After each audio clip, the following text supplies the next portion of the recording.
सभी छोटे बड़े श्रोताओं को सुनीता भटनागर का प्यार भरा नमस्कार। ऑडियो स्टोरीज के हमारे चैनल कहानी जगत में आप सभी का स्वागत है। हिंदी कहानियों की श्रृंखला में आइए आज सुनते हैं सादत हसन मंटो जी द्वारा रचित कहानी ठंडा गोश्त। ईश्वर सिंह जो ही होटल के कमरे में दाखिल हुआ, कुलवंत कौर पलंग पर से उठी, अपनी तेज तेज आंखों से उसकी तरफ घूर कर देखा और दरवाजे की चिटखनी बंद कर दी।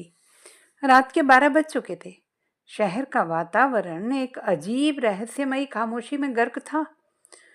कुलवंत कौर पलंग पर आलती पालती मारकर बैठ गई। ईश्वर सिंह, जो शायद अपने समस्यापूर्ण विचारों के उलझे हुए धागे खोल रहा था, हाथ में किरपान लेकर उस कोने में खड़ा था। कुछ क्षण इसी तरह खामोशी में बीत गए। कुलवंत कौर को थोड़ी देर के बाद अपना आसन पसंद न आया और दोनों टांगें पलंग के नीचे लटकाकर उन्हें हिलाने लगी। ईश्वर सिंह फिर भी कुछ न बोला। कुलवंत कौर भरे भरे हाथ पैरों वाली औरत थी, चौड़े चकले कूले थुल थुल करने वाले गोश्त से भरपूर। कुछ बहुत ही ज्यादा ऊपर को उठा हुआ सीना, तेज आंखें, ऊपरी होंठ पर सुरमई गुबार, ठोड़ी की बनावट से पता चलता था कि बड़े धड़ल्ले की औरत है। ईश्वर सिंह सिर नीचा किए एक कोने में चुपचाप खड़ा था। सिर पर उसके कसकर बांधी हुई पगड़ी ढीली हो रही थी। उसने हाथ में जो किरपान थामी हुई थी, उसमें थोड़ी थोड़ी कंपन थी। उसके आकार प्रकार और डील डॉल से पता चलता था कि वह कुलवंत कौर जैसी औरत के लिए सबसे उपयुक्त मर्द है। कुछ क्षण जब इसी तरह खामोशी में बीत गए तो कुलवंत कौर छलक पड़ी, लेकिन तेज तेज आंखों को नचाकर वह सिर्फ इस कदर कह सकी, ईश्वर सिंह। ईश्वर सिंह ने गर्दन उठाकर कुलवंत कौर की तरफ देखा, मगर उसकी निगाहों की गोलियों की ताब न लाकर मुंह दूसरी तरफ मोड़ लिया। कुलवंत कौर चिल्लाई, ईश्वर सिंह, लेकिन फौरन ही आवाज भींच ली। पलंग पर से उठकर उसकी तरफ होती हुई बोली, कहाँ गायब रहे तुम इतने दिन? ईश्वर सिंह ने खुश्क होंठों पर जबान फेरी, मुझे मालूम नहीं। कुलवंत कौर भन्ना गई, यह भी कोई माइयावा जवाब है? ईश्वर सिंह ने किरपान एक तरफ फेंक दी और पलंग पर लेट गया। ऐसा मालूम होता था कि वह कई दिनों का बीमार है। कुलवंत कौर ने पलंग की तरफ देखा, जो अब ईश्वर सिंह से लबालब भरा था, और उसके दिल में हमदर्दी की भावना पैदा हो गई।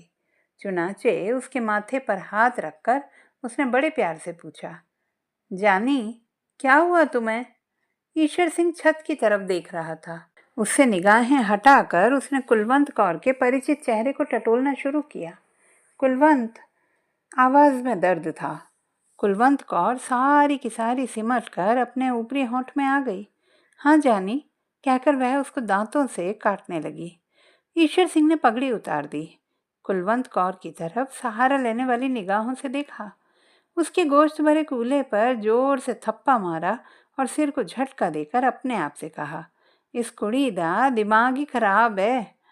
झटके देने से उसके केश खुल गए। कुलवंत उंगलियों से उनमें कंघी करने लगी। ऐसा करते हुए उसने बड़े प्यार से पूछा, ईश्वर सिंह, कहाँ रहे तुम इतने दिन? बुरे की माँ के घर। ईश्वर सिंह ने कुलवंत कौर को घूर कर देखा और फौरन दोनों हाथों से उसके उभरे हुए सीने को मसलने लगा। कसम वाहेगुरु की, बड़ी जानदार औरत हो। कुलवंत कौर ने एक अदा के साथ ईश्वर सिंह के हाथ एक तरफ झटक दिए और पूछा, तुम्हें मेरी कसम, बताओ कहाँ रहे? शहर गए थे? ईश्वर सिंह ने एक ही लपेट में अपने बालों का जूड़ा बनाते हुए जवाब दिया, नहीं। कुलवंत कौर चिढ़ गई, नहीं, तुम जरूर शहर गए थे और तुमने बहुत सा रुपया लूटा है जो मुझसे छुपा रहे हो। वह अपने बाप का तुखम ना हो जो तुझसे झूठ बोले। कुलवंत कौर थोड़ी देर के लिए खामोश हो गई, लेकिन फौरन ही भड़क उठी, लेकिन मेरी समझ में नहीं आता, उस रात तुम्हें हुआ क्या? अच्छे भले मेरे साथ लेटे थे। मुझे तुमने वे तमाम गहने पहना रखे थे जो तुम शहर से लूट कर लाए थे। मेरी पप्पियां ले रहे थे, पर जाने एकदम तुम्हें क्या हुआ, उठे और कपड़े पहनकर बाहर निकल गए। ईश्वर सिंह का रंग जर्द हो गया। कुलवंत ने यह तब्दीली देखते ही कहा, देखो कैसे रंग पीला पड़ गया। ईश्वर सिंह, कसम वाहेगुरु की, जरूर कुछ दाल में काला है। तेरी जान कसम, कुछ भी नहीं है। ईश्वर सिंह की आवाज़ बेजान थी। कुलवंत कौर का शुभा और ज़्यादा मजबूत हो गया। ऊपरी होंठ भींचकर उसने एक एक शब्द पर जोर देते हुए कहा, ईश्वर सिंह, क्या बात है? तुम वह नहीं हो जो आज से 8 रोज पहले थे। ईश्वर सिंह एकदम उठ बैठा जैसे किसी ने उस पर हमला किया था। कुलवंत कौर को अपने मजबूत बाजुओं में समेटकर उसने पूरी ताकत के साथ झंझोड़ना शुरू कर दिया। जानी मैं वही हूँ, घुट घुट कर पा जफियाँ, तेरे निकले हटा दी गर्मी। कुलवंत कौर ने कोई बाधा न दी, लेकिन वह शिकायत करती रही, तुम्हें उस रात क्या हो गया था? बुरे की माँ का वह हो गया था, बताओगे नहीं? कोई बात हो तो बताऊं, मुझे अपने हाथों से जलाओ अगर झूठ बोलो। ईश्वर सिंह ने अपने बाजू उसकी गर्दन में डाल दिए और होंठ उसके होंठ पर गड़ा दिए। मूंछों के बाल कुलवंत कौर के नथुनों में घुसे तो उसे छींक आ गई। ईश्वर सिंह ने अपनी सर्दी उतार दी और कुलवंत कौर को वासनामयी नजरों से देखकर कहा, आओ जानी, एक बाजी ताश की हो जाए। कुलवंत कौर के ऊपरी होंठ पर पसीने की नन्ही नन्ही बूंदें फूट आईं। एक अदा के साथ उसने अपनी आंखों की पुतलियां घुमाईं और कहा, चल दफाओ। ईश्वर सिंह ने उसके भरे हुए कूल्हे पर जोर से चुटकी भरी। कुलवंत कौर तड़प कर एक तरफ हट गई। ना कर ईश्वर सिंह, मेरा दर्द होता है। ईश्वर सिंह ने आगे बढ़कर कुलवंत कौर के ऊपरी ओंठ अपने दांतों तले दबा लिया और कचकचाने लगा। कुलवंत कौर बिल्कुल पिघल गई। ईश्वर सिंह ने अपना कुर्ता उतारकर फेंक दिया और कहा, तो फिर हो जाए तो रुक जा। कुलवंत कौर का ऊपरी होंठ कपकपाने लगा। ईश्वर सिंह ने दोनों हाथों से कुलवंत कौर की कमीज का बेरा पकड़ा और जिस तरह बकरे की खाल उतारते हैं उसी तरह उसको उतार कर एक तरफ रख दिया। फिर उसने घूर कर उसके नंगे बदन को देखा और जोर से उसके बाजू पर चुटकी भरते हुए कहा, कुलवंत, कसम वाहे गुरु की, बड़ी करारी औरत हो तुम। कुलवंत कौर अपने बाजू पर उभरते हुए धब्बे को देखने लगी। बड़ा जालिम है तू ईश्वर सिंह। ईश्वर सिंह अपनी घनी काली मूछों में मुस्कुराया। होने दे आज जालिम। और यह कहकर उसने और जुल्म ढाने शुरू किए। कुलवंत कौर का ऊपरी होंठ दांतों तले किचकिचाया, कान की लवों को काटा, उभरे हुए सीने को भंबोड़ा, भरे हुए कूलों पर आवाज पैदा करने वाले चांटे मारे, गालों के मुंह भर भर कर बोसे लिए, चूस चूस कर उसका सीना थूकों से लथेड़ दिया। कुलवंत कौर तेज आंच पर चढ़ी हुई हांडी की तरह उबलने लगी। लेकिन ईश्वर सिंह उन तमाम हीलों के बावजूद खुद में हरकत पैदा न कर सका। जितने गुर और जितने दांव उसे याद थे, सब के सब उसने पिट जाने वाले पहलवान की तरह इस्तेमाल कर लिए, परंतु कोई कारगर न हुआ। कुलवंत कौर के सारे बदन के तार तनकर खुद ब खुद बज रहे थे। गैर जरूरी छेड़छाड़ से तंग आकर उसने कहा, ईश्वर सिंह, काफी फेंट चुका है, अब पत्ता फेंक। यह सुनते ही ईश्वर सिंह के हाथ से जैसे ताश की सारी गड्डी नीचे फिसल गई। हाँफता हुआ वह कुलवंत के पहलू में लेट गया और उसके माथे पर सर्द पसीने के लेप होने लगे। कुलवंत कौर ने उसे गरमाने की बहुत कोशिश की मगर नाकाम रही। अब तक सब कुछ मुंह से कहे बगैर होता रहा था, लेकिन जब कुलवंत कौर के क्रियापेक्षी अंगों को सख्त निराशा हुई तो वह झल्ला कर पलंग से उतर गई। सामने खूंटी पर चादर पड़ी थी, उसे उतार कर उसने जल्दी जल्दी ओढ़कर और नथुने फुलाकर बिफरे हुए लहजे में कहा, ईश्वर सिंह, वह कौन हरामजादी है जिसके पास तू इतने दिन रहकर आया है और जिसने तुझे निचोड़ डाला है? कुलवंत कौर गुस्से से उबलने लगी। मैं पूछती हूँ, कौन है वह चट्टो? है वह उल्फती? कौन है वह चोर पत्ता?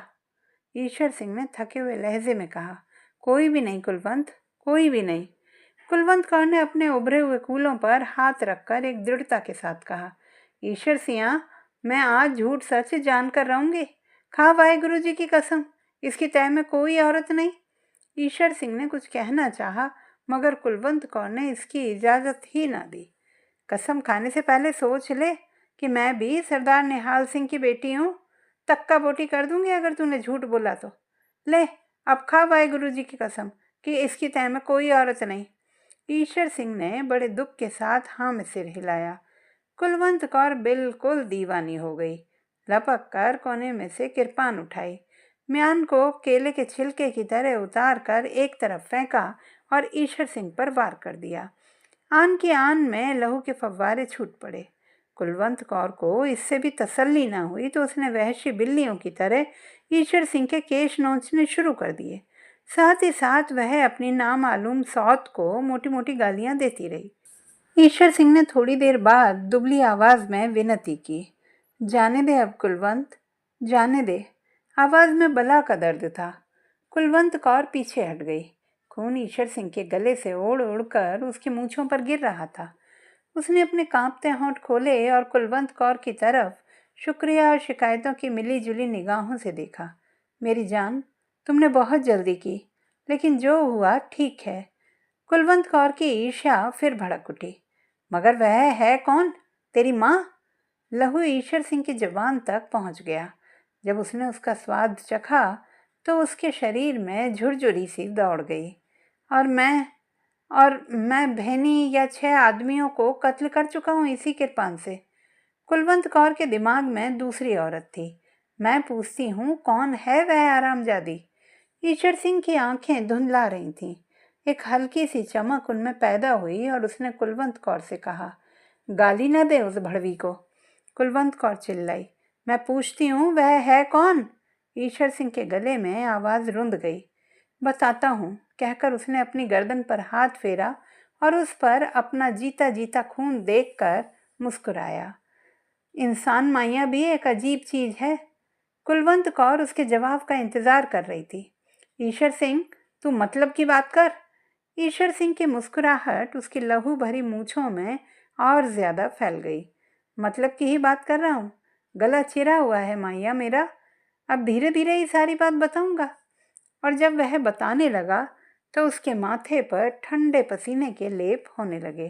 कुलवंत, मेरी जान, मैं तुम्हें नहीं बता सकता मेरे साथ क्या हुआ। इंसान कुड़िया भी एक अजीब चीज है। शहर में लूट मची तो सबकी तरह मैंने भी इसमें हिस्सा लिया। गहने पाते और रुपए पैसे जो भी हाथ लगे वो मैंने तुम्हें दे दिए, लेकिन एक बात तुम्हें ना बताई। ईश्वर सिंह ने घाव में दर्द महसूस किया और कराहने लगा। कुलवंत कौर ने उसकी तरफ तवज्जो ना दी और बड़ी बेरहमी से पूछा, कौन सी बात? ईश्वर सिंह ने मूंछों पर जमे हुए जरिए उड़ाते हुए कहा, जिस मकान पर मैंने धावा बोला था उसमें सात आदमी थे। 6 मैंने कत्ल कर दिए इसी कृपान से, जिससे तूने मुझे। छोड़ इसे। सुन, एक लड़की थी, बहुत ही सुंदर, उसको उठाकर मैं अपने साथ ले आया। कुलवंत कौर खामोश सुनती रही। ईश्वर सिंह ने एक बार फिर फूंक मारकर मूंछों पर से लहू उड़ाया। कुलवंती जानी, मैं तुमसे क्या कहूँ, कितनी सुंदर थी। मैं उसे भी मार डालता, पर मैंने कहा नहीं। नहीं ईश्वर सिंह, कुलवंत कौर ते हर रोज मजे लेता है, यह मेवा भी चक्कर देख। कुलवंत कौर ने सिर्फ इस कदर कहा, और मैं उसे कंधे पर डालकर चल दिया। रास्ते में क्या कह रहा था मैं? हाँ, रास्ते में नहर की पटरी के पास थूहड़ की झाड़ियों तले मैंने उसे लिटा दिया। पहले सोचा कि फेंटूं, फिर ख्याल आया कि नहीं। यह कहते कहते ईश्वर सिंह की जुबान सूख गई। कुलवंत ने थूक निगल कर हलक तर किया और पूछा, फिर क्या हुआ? ईश्वर सिंह के हलक से मुश्किल से ये शब्द निकले, मैंने पत्ता फेंका, लेकिन उसकी आवाज़ डूब गई। कुलवंत कौर ने उसे फिर झंझोड़ा, फिर क्या हुआ?